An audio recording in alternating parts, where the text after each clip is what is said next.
It was always going to be a difficult game, even if I had 3 centre defenders fit. That was for sure, because Arsenal are a good team, really good team. But I thought we'd done a good job on them today. I thought in the main we kept Arsenal really quiet, limited them to not. I mean, I watched them against Chelsea the other week there, and they were terrific. So I thought we'd done a really good job against them today.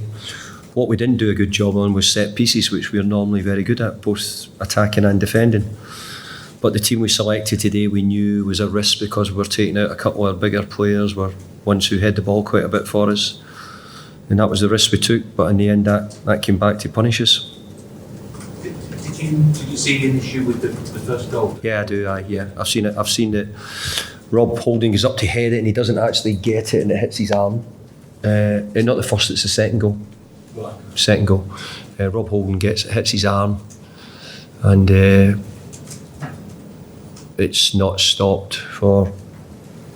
So I think because I think if the referee had maybe seen it, then he would have stopped it. But I don't think he's seen it. I think he's probably thought, and it's gone. Went out to the back post, they chipped it in, and scored from the resulting cross. I mean, does that frustrate you? Because I mean, ultimately you could argue that there has to be a higher bar, doesn't it, for VAR to intervene? I mean, that must be frustrating when if there's an offence.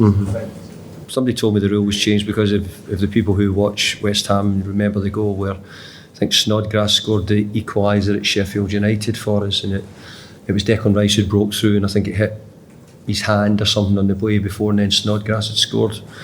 I think they're saying that's the reason why it's been changed. But today, I hadn't seen it till after the game, so I didn't know. But if you're talking about is it in the same phase, it's certainly in the same phase, but I don't know if that actually means anything. David, you mentioned set pieces. Obviously, you were very critical of your team's performance on them on Thursday night, and I think you conceded 4 goals from set pieces in the Premier League since the start of April. What do you put that down to? Is that having to chop and change your players? Yeah, I tend to look at it. I think we've been very good at them over 2 years, either scoring or today we took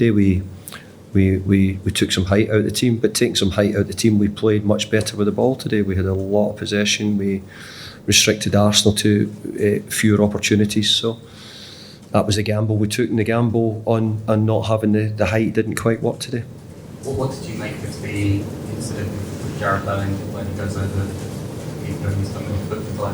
Well, the goalkeeper's reckless, and Jarrod gets there first. If Jarrod had done, which I've seen hundreds of strikers doing recently, and maybe leaving your leg there and taking the hit, I think it would have been a completely different story for both us and Arsenal. I think the scenario would have changed. I think Jarrod rides the challenge in what is a reckless, clumsy challenge. Jarrod gets there first, the goalkeeper isn't there, doesn't make it. Jarrod could easily continue his legs and his run into, but skips over the goalkeeper and goes down, which culminates in no more incidents for us. So he made the job easy for the referee. David, do you think if he had given a foul, it would have been red or yellow? I don't know. I'm not a referee, but it would have been certainly a free kick to us. That's for sure. Which would have been something which would have been, and I think it would have been a decision which had to be made whether it was a yellow or red. I'm not sure. David, Arsenal haven't had any European football this season. Do you think that's starting to make a difference at this point in the campaign when maybe they've been ties on generally? My goodness, it's made a difference from day one. Arsenal's improvement this year is incredible because of their because probably not being involved in Europe has given them a chance to prepare correctly for games, and they had a little bit of a slow start to the season, but Arsenal have been in terrific form all season. So, and I think while you've got a young team and you're trying to get a good enough squad together, and even last year I think Arsenal won the semi-final of the Europa League last year. We're in it this year, and it became quite a difficult season for them because of that. So we're a bit the same. David, no Ben Johnson today. Is he an injury out? He's got a thigh strain. Yeah. David, how bullish are you feeling about Thursday after this?